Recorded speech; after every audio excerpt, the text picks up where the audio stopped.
Hello అండి, మావి చిగురు స్టోరీస్ ఛానల్కి స్వాగతం. ఈరోజు చాగంటి సోమయాజులు గారు రచించిన ఏలూరెళ్ళాలి కథని వినిపిస్తాను. కథ నచ్చితే లైక్ చేయటం మర్చిపోకండి. మీకెలా అనిపించిందో కామెంట్ చేయండి. ఇక కథ మొదలు పెడదాం. పెట్టే బేడ తల క్రింద పెట్టుకుని హోల్డాలు విప్పుకొని చిన్న ఇంటర్ భోగిలో పైబెర్తు మీద పడుకున్నాను. 11 అయ్యిందో 12 అయ్యిందో మహాస్వతంత్రంగా గుంజి గుంజి ఎవరో లేపారు. ఆవలిస్తూ కళ్ళు ఇప్పి చూస్తే తెల్లని వితంతువు, ఎవరితో 40 ఏళ్ల మళ్ళిన మనిషి సగం నెరిసిన సకేలా కనపడ్డాది. కాళ్ళు చేతులు కూడదీసుకుని కూర్చొని చూస్తే భోగిలో ఇంకెవ్వరూ లేరు. కిటికీలో నుంచి నిడదవోలు స్టేషన్ పోలిక కనిపించింది. ఎవరండి అని అడిగాను. ఆవిడ నవ్వుతో మొహం 2 చెక్కలు చేసుకుంటూ దిగోయ్ అన్నది. పూర్తిగా ఎళ్లబెట్టిన ఆవిడ నోట్లో విద్యుద్దీపం వెలువడింది. అంగట్లో దానిమ్మ మొగ్గలాగా కొండనాలిక కనపడ్డాది. ఏపీలు పళ్ళలా ఎర్రగా రక్తం చిమ్ముతూ బుగ్గల మీదకు తోసుకుపోయి కళ్ళు కూడుకుపోయాయి. మెత్తగా బొద్దుగా 2 ఆరుద్ర పురుగుల్లాగా కిందకి వేళ్లాడిన అధరోష్టం లోపల ముత్యాల కోవలాగా కింది పళ్ళ వరస మెరిసిపోతుంది. ఎవరండి అని మళ్ళీ అడిగాను. ముందు దిగు చెబుతా అన్నది.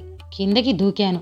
గోచి వేలాడిపోతూ కట్టుడిపోయి పంచ జారిపోతూ ఉంటే నవ్వుతూ కుచ్చిళ్ళు పట్టుకుని ప్రమాదాన్ని కాపాడింది. నేను నివ్వెరపడి ఆవిడ చేతిలో కుచ్చిళ్ళు లాక్కొని పంచ కట్టుకుని ఆవిడ్ని చూశాను. కాషాయం రంగు మైసూరు సిల్కు పంచ మధ్య మధ్య జరీపోగులతో నల్లని వేడెల్ పంచుది కట్టుకుంది. బొద్దుగా గుండ్రంగా 5 అడుగుల ఎత్తు మనిషి. పంచకాషాయం రంగులో బంతుల్లా జబ్బలు కలిసిపోయి బంగారు ఛాయతో మెరిసిపోతున్నాయి. చాలా కాలమైంది, మర్చిపోయావు కావును అన్నది. నా బుర్రకేమీ పాలుపోలేదు. బంధువర్గంలో అంత లేడిలాంటి వితంతువు నాకు కావలసింది ఎక్కడా లేదు. రెప్ప వాల్చకుండా చూడటం ప్రారంభించాను. నీ కొడుకు భోజనానికి వెళ్ళాడు, అలా తెల్లబోతావేమిటి అన్నది. ఈవిడెవరు? నా కొడుకెవరు? నా కొడుకు ఇంకా 3 నెలలవాడు. పురిటికెళ్ళిన పెళ్ళాం పుట్టింటున్నది. ఇదేవరా? ఈ దేవతలాంటి దయ్యం అనుకున్నాను. ఈ రాత వచ్చిన తర్వాత చూడలేదు. అవును, ఎలా పోలుస్తావు? చూసి అబ్బో 9 ఏళ్ళయ్యింది, మనిషినంతా మారిపోయాను అని ఏడుపులు మొదలుపెట్టింది. నేనింకెవరో అనుకుని పొరపడుతున్నారు అని చెప్పాను. నేనా పొరపాటు పడుతున్నానా? నువ్వు విజయనగరంలో చదువుకోలేదు? చదువుకున్నాను. నీ పేరు పురుషోత్తం కదూ? అవును. ఇప్పుడైనా పోల్చావా? ఆలోచించాను. ఎక్కడా స్ఫురణకి రాలేదు. ఆవిడ అంటున్నది, అవును, మగాళ్ళవి రాతిగుండే, నేనరాపేక్షలు ఉండవు, జ్ఞాపకాలుండవు. ఆడవాళ్ల మనసులు అలా ఉంటాయా? అయ్యో, మళ్ళా ఎవరైనా వస్తారు, కూర్చొని 4 మాటలు మాట్లాడవు. మీ ఇంటి పేరు? ఆ కాటికొచ్చింది. కులగోత్రాలు చెప్పుకోవలసి వచ్చింది. దైవికంగా ఇన్నాళ్లే కలిశాం గదా అని పొంగిపోతున్నా నీ పేరు తలుచుకుని రోజు లేదు. ఇంత అధరు కలిగించావు, అంతే చాలు. అయితే పోల్చుకోలేవు అని ప్రశ్నించి వెర్రి ముఖం పెట్టి ఏడవడం ఆరంభించింది. ఇదెక్కడి కర్మ? నిర్ఘాతపోయి మరుడులా నిలబడ్డా. చిన్న ఏడుపుతో మిలాయించి ఆవిడే ప్రారంభించింది. మొహం చూడగానే పోల్తి పట్టాను. పెట్టె మీద పేరు చదివి నిర్ధారణ చేసుకున్నాను. టీ పురుషోత్తం. బిఏ అని చదివి బిఏ పాస్ అయ్యావా అని సంబరపడ్డాను. అంత జ్ఞాపకం లేకపోయానా? అయితే ఓయ్, మీ ఇంటి పక్క ఆడిటర్ గారుండేవారు, మర్చిపోయావా? ఆ మాటతో నా గుండె చెరువైపోయింది. మాణిక్యమ్మ గారా? ఎంత మారిపోయారు? నెత్తి నోరు కొట్టుకున్నాను.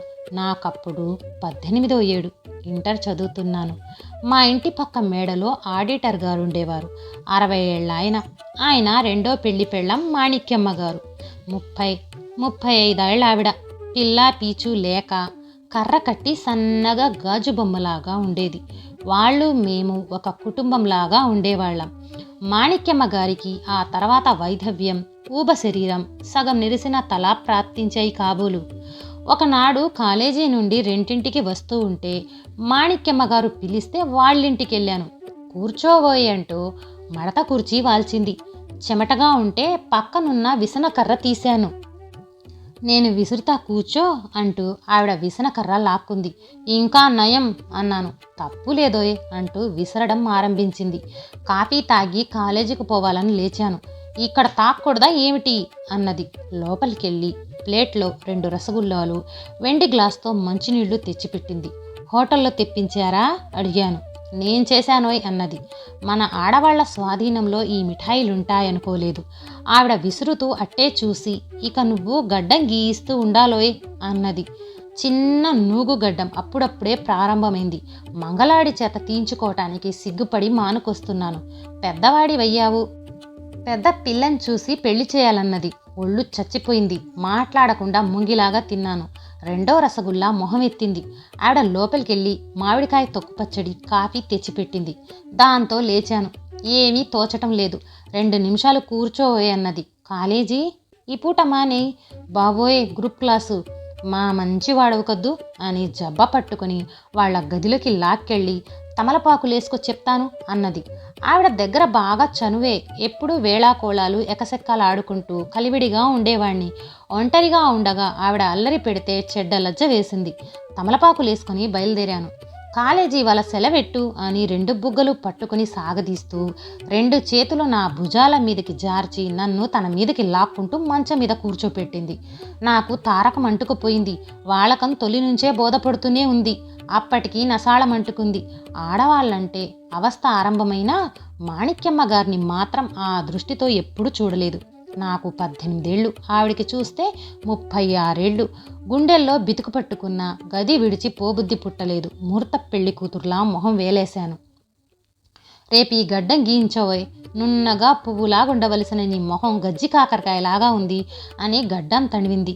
మొదటిసారి వెంట్రుకలు మెత్తగానే ఉన్నాయి అంటూ నా మొహాన్నెత్తి కళ్ళని సాసర్లలా చేసుకుని నాలోకి దృష్టి నిలబెట్టి చూస్తూ, నేను ఎలా చేశానో ఎక్కడా చెప్పకే, నేనలాంటి దాన్ని అనుకోకే, కుర్రాడివి చనువుగా ఉన్నావని అవస్థపడుతున్నారు మనేమనుకోకే అంటూ నన్ను పట్టుకు నూపేస్తూ, నీకు సైకిల్ కొని పెడతాను, ఉంగరం చేయిస్తానని మొహమంతా ముద్దులతో తడిపింది. ఇంట్లో దొంగని గాదిలో పందికొక్కుని ఎవరు పట్టుకోగలరు? ఆడిటర్ గారు తర్వాత 5 నెలలున్నారు.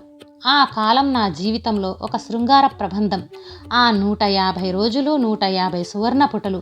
అందులో ప్రతి క్షణము ఒక అమృత భావం. ఆ ప్రబంధం అల్లికకి జిగిబిగికి అల్లసానివాని తాటాకుల మీది అక్షరాలు ఎందుకు మారతాయి? వెనక్కి తిరిగి చూస్తే నా జీవితం గొంగళీలతో నిండిన ములగ చెట్టు. ఆ తరువాత శాఖల్లో 5 మాసాలు 5 తేనెపట్లు. మా ఎడబాటు పెద్ద త్రాజడి. సెలవులకి స్వగ్రామం వెళ్ళి కాలేజీ తీయగానే తిరిగొస్తే వాళ్ళు బదిలీ అయ్యి పై గ్రామం వెళ్ళిపోయారు. మళ్ళా వాళ్ల పత్తా తెలియలేదు. తర్వాత ఆవిడ కోసం నేను పడ్డ యాతనంతా చక్కని విరహ కావ్యాలవుతాయి. ఎప్పుడైనా జాగ్రత్తగా రాయాలి. బిఏ పాస్ అయి సర్వీస్ కమిషన్లో ఒడ్డెక్కి గవర్నమెంట్ ఉద్యోగం కాగానే నచ్చిన పిల్లని పెళ్ళాడాను. ముహూర్తపు గదిలో పెళ్ళాన్ని చూస్తే నేను మాణిక్యమ్మ గారి దగ్గర పడ్డ అవస్థ, మాణిక్యమ్మ గారు జ్ఞాపకం వచ్చి పెళ్ళాన్ని దగ్గర పెట్టుకుని మాణిక్యమ్మ గారిపై మనస్సు లగ్నం చేసుకుని బాధపడ్డా. ఈనాడు ఆవిడ ప్రత్యక్షంగా నిలబడితే పోల్చుకోలేని పరిస్థితి వచ్చింది. ఎంత మారిపోయారు అన్నాను. 9 ఏళ్ళయ్యింది. అవస్థలన్నీ మారిపోయాయి. అంతా భగవత్ సంకల్పం. ఆఖరికి ఇలా కలిశాం. ఎక్కడికెళ్తున్నావు అన్నది. బెజవాడ. ఎందుకు? అక్కడ నాకు ఉద్యోగం. ఇకనే దగ్గరలోనే వెళ్ళినావు. పెళ్ళయిందా? నాకు 2 పిల్లలు. ఏనార్థం అమ్మాయి, 3 నెలల అబ్బాయి. పెళ్ళానికి 2, నీకు 3 పిల్లలు. 3? అవును. నాకో చక్కదనాల కొడుకుని కన్నావు. నా ఒళ్ళంతా గగురు పొడిచింది. 9 ఏళ్ల వాడు సామ్యం చెప్పినట్టొచ్చింది. నీ 3 మూర్తులు వచ్చాక చూద్దుగాని. ఎలాగో నన్ను ఉద్ధరించావు. నీ వరప్రసాదం ఉండబట్టి ఆయన గణించిన డబ్బు పిత్రార్జితం దాఖలు పడ్డాయి. లేకపోతే నా మరుదులు మొండం చేసి మూలను కూర్చోబెడుదురు అన్నదావిడ. ఏ ఊళ్ళో ఉన్నారు? మా దశలే ఏలూరోయే. అక్కడ నేనే మేడ వేయించాను. నీ కొడుకు బాగా అదృష్టవంతుడు. 10,000 కంగోరాలున్నాయి. 15,000 కొబ్బరికాయ వస్తుంది. 90 పుట్ల ధాన్యం వస్తాయి. ఇంటికి రా చూద్దుగాని. హోటల్లో పూరీలు కాఫీ తాగొచ్చాడు అబ్బాయి. అమ్మా నువ్వు పళ్ళైనా తిన్నావా అని అంటూ తల్లి ఒళ్ళోకెళ్ళాడు. సరిగ్గా నా కొడుకు, సరిగ్గా నా ప్రతిబింబం. నాకు 18 ఏళ్లప్పుడు నాకన్నా 18 ఏళ్ల పెద్దదాన్ని. నాకు తెలియకుండా పుట్టి ఎరగలేని నా కొడుకు 9 ఏళ్ళయ్యాయి. ఏలూరులో పెరుగుతున్నాడు. అబ్బాయిని చూశావా అన్నదావిడ. చూడకేం? కళ్ళల్లోకి పంచ ప్రాణాలు వచ్చి వత్సని వాత్సల్యంతో చూశాయి. ఇలా రా అమ్మ అని పిలిచాను. చనువుగా దగ్గరకొచ్చాడు. చేర తీసుకుని పరిశ్వంగ సుఖమనుభవించాను. మాణిక్యమ్మ గారు ముక్కుకి గుడ్డ పెట్టుకుని వలవలా ఏడ్చారు. ఏం చదువుతున్నావు నాయనా అన్నాను. సెకండ్ ఫారం అన్నాడు ఆ అబ్బాయి. వాడితో నువ్వు ఇంగ్లీష్ మాట్లాడగలవా? 3 ఏళ్ళయ్యి కిరస్తాని మాస్టర్ని పెట్టి చెప్పిస్తున్నాను అన్నదావిడ. ఐఆమ్ బిలో 10 తప్పా రైటా చెప్పండి చూద్దాం అన్నాడు ఆ అబ్బాయి. నిజంగా సమస్యలో పడ్డా. రైటులాగే కనపడుతున్నది, తప్పేమో అని భయం వేస్తున్నది. బిఏలు పాస్ అయినా ఎందుకు? ప్రొఫెసర్లు సరైన ఇంగ్లీషు చెప్పగలిగితేగా కాలేజీల్లో. నువ్వే చెప్పు బాబు అన్నాను. శుద్ధ తప్పు. ఐఆమ్ అండర్ 10 అనాలి. ఆ సంగతి మా మాస్టర్ గారికి తెలిసింది కాదు అని కిచకిచా నవ్వాడు ఆ అబ్బాయి. రేపు ఆఫీస్కు పోవాలి, ఆదివారం వస్తా, నేను స్టేషన్కి వస్తాను. రానాయన. అబ్బాయి ఆవలిస్తూ నిద్రముఖం పెట్టాడు. మీద హోల్డాలు దింపి కింద బెర్తు నిండా పరిచి అబ్బాయిని పడుకోబెట్టి మీద చెయ్యి వేసుకుని కూర్చున్నాను. కైకారం వచ్చే వరకు ఏవేవో కబుర్లు చెప్పుతూ సంతోషం కలిగించాడు. ఊళ్ళు రాకుండానే కళ్ళు మూసుకొని గుర్ర పెట్టాడు. దెందులూరు వచ్చింది, దగ్గర పడిపోయింది. ఆదివారం రావాలి సుమా అని కలకల్లాడిందావిడ. ఏముంది, 7 నిమిషాల్లో ఏలూరు వచ్చింది. ఇద్దరిని గేటు దాకా దిగబెట్టి బండివాడి కప్పచెప్పాను. వెళ్ళొస్తాము అన్నదావిడ. ఆదివారం వస్తారా అన్నాడు నా కొడుకు. మరి ఏలూరు వెళ్ళాలి. ఈ కథ నచ్చితే లైక్, షేర్ చేసి తప్పకుండా సబ్స్క్రైబ్ చేయండి.